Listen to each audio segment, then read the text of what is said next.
Hello everyone, আজকে আমি ভীষণ খুশি। কেন বলো তো? আজকে আসছে আমাদের মা বাবা। তো অনেকদিন পর মা বাবা আসছে। আমার অপারেশনের পর তো ওখানেই ছিলাম, তারপর ঘরে এসেছি। তো এখন আবার মা বাবা আমাকে দেখতে আসছে।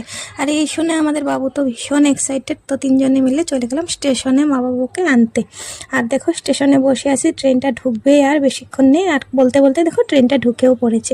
আর ফাইনালি মা বাবা গাড়ি থেকে নেমে পড়েছে। তো এখানে আমরা একটু বসলাম। তো বাবুর জন্য চিপস এনে ছিল, সেটাই বাবু খাচ্ছিল। তারপর দেখো ফাইনালি ঘরে চলে আসলাম। আর এসে হাত পা ধুয়ে কাপড় চেঞ্জ করে মা বাবা মালা জপতে শুরু করলো। আর এদিকে আমি মিষ্টি এগুলো দিয়ে, মা বাবা এনেছিল এগুলো দিয়ে বেড়ে দিলাম ওদের জন্য চা। তো তিন বিয়ান মিলে এখানে চা খাচ্ছে আর আমি ওদিকে রান্নার ঘরে গেলাম। আর রান্নাঘরে ওদিকে তোমাদের দাদাভাই নদীর মাছ এনেছিল, সেগুলো কেটে বেছে রাতের জন্য খাবার রেডি করব। আর এই দেখো মাছগুলো বেশ ভীষণ টাটকা ছিল।